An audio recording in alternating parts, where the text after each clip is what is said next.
भाई सुन, भालू बिजली के खंभे में चढ़कर बातचीत कर ही रहा था, पर तभी तूफान और बारिश के एंट्री हो जाता है। पर ये वहीं टिका था, लेकिन हवा आकर पूरे बिजली खंभे को ही गिरा डाला। खराब हो जाएगा मैं माँ। तो ये खंभे को फिर से खड़ा करने के लिए मेहनत करने लगता है और खड़ा भी कर देता है सारे खंभे को। अरे बाप रे। तो फिर से जाके फोन पकड़ लेता है। हेलो, इसे भी प्रद्युमन है। तभी इधर से चिंटू उड़ते हुए आ रहा था तो खत्म, बाय बाय। खंभे में टकरा के लटक जाता है। फिर इसको एक छोटा सा रहने का ठिकाना मिलता है भाई आज ऑमलेट नहीं बनाऊंगा। और फिर खाने का टेबल लगाता है और खाना फोन से ही ऑर्डर करता है। तो इधर से ये भालू ऑन ऑर्डर लिखने लगता है और थोड़ी ही देर में खाना ले आता है। तो इसको एक सिक्का दे देता है। फिर ये बोलते हुए ऊपर चढ़ता है। लेकिन एक सेकंड। लेकिन तभी इसको कुछ ख्याल आता है और फटाफट फोन मिलाता है। तो चिंटू फोन उठाता है और खाने का फीडबैक देता है। लेकिन ये साला उल्टा सीधा कुछ जीजा जी का होटल है। पूछ लेता है। तो चिंटू तार ही खींच देता है। खाने कुत्ते तो ये नीचे टपक जाता है। गया। फिर गुस्से में बतख चीनी को गिराते गिराते आ रहा था, जिससे इस चिटी के ऊपर ही गिरने लगता है। कौन है बे? चिटी ने टेस्ट करके देखा तो बतख ने अपना दयालुता दिखाते हुए एक चीनी चिटी को दे दिया। नहीं नहीं नहीं नहीं। Thank you. और फिर बतख वहाँ से चला जाता है। ठीक है भाई, मैं चलता हूँ। ये देखो मेरी हालत कमजोर हो गई। चिटी चीनी को उठा के भागता है। चलो 1 2 3 भागो। भाग। साला इतना स्पीड भागता है कि दूसरे चींटियों से टकरा जाता है और चीनी जाके रानी के ऊपर टपक जाती है। खत्म। ये आता है और हम्बा हम्बा रम्बा रम्बा कम्बा कम्बा। सभी चींटियों ने मिलकर चीनी चुराने का योजना बनाया। एक चींटी आके ढिंढोरा पीटता है। कौन है बे? तो सभी चींटियां घर से बाहर निकल के बोलता। चलो।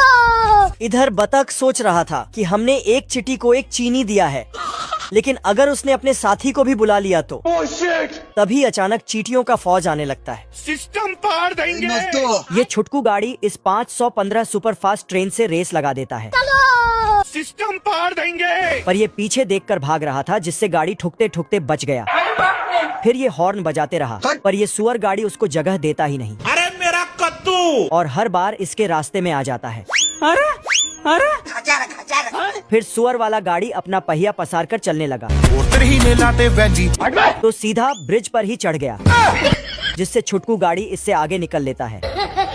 उसके बाद ये फिर से सुपर फास्ट ट्रेन से रेस लगा लेता है और हर फाटक को ट्रेन के आने से पहले ही फटाक से पार कर लेता है। बच गया साला। पर तभी इसके अंदर का सुपर पावर वाला फ्यूल खत्म हो जाता है और छुटकू बीच फाटक पे ही टंग जाता है। खत्म। तो ट्रेन इसको सीधा गैरेज की तरफ भेज देता है। फिर छुटकू का 3.5 घंटों तक गैरेज में इलाज चलता है। तो ये जैसे तैसे करके ठीक हो जाता है। तभी इसका मम्मी भी आ जाती है। पेट में हवा भरकर दहाड़ लगाया। बेचारा जिराफ तो अपनी धारियां छोड़कर वहाँ से भाग निकला। भाई साहब, बतख तो पैंट गीला करके 2 उंगलियों पर भाग गई। फिर दोबारा दहाड़ लगाया तो साले के खुद के हाथ पैर हलक से बाहर आ गए। बेचारा मगरमच्छ तो डर से तालाब छोड़कर संन्यास पर चला गया। और सांप का तो हाल न पूछो, हलकट साले मुंह में पिछवाड़ा दबाकर गायब हो लिए। जब शुतुरमुर्ग को कुछ समझ नहीं आया तो मुंडी ही जमीन में धंसाकर वहाँ से भाग निकला। कंगारू का बच्चा उसकी माँ की जेब में और वह उसकी माँ की जेब में। फिर ये साला खुद अपनी ही जेब में धंस गया। तहलका मचाने के बाद ये मस्त जंगल में भौकाल से मटकने लगा।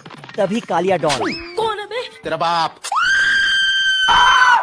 इसकी जहरीली दहाड़ ने इसको भी जंगल छोड़ने पर मजबूर कर दिया। आज मैं मर गया भैया। ये कीड़ा बहुत ही चालाक है। पेड़ में लोहे का परत लगा के उसमें किल ठोक देता है और उसके बाद ऊपर से पेंट कर देता है, जिससे पेड़ के साथ लोहे का परत छिप जाता है। फिर ये सुअर अंकल बहुत सारे कुल्हाड़ी लेके पेड़ काटने आ जाता है। अपना एक कुल्हाड़ी निकाल के पेड़ पे फिर अपना सारा का सारा कुल्हाड़ी पेड़ को काटने में लगा देता। लेकिन घंटा कुछ भी नहीं होता। गिलहरा सुअर का मदद करता है। कुल्हाड़ी खत्म होने से गिलहरा को ही उठा लेता।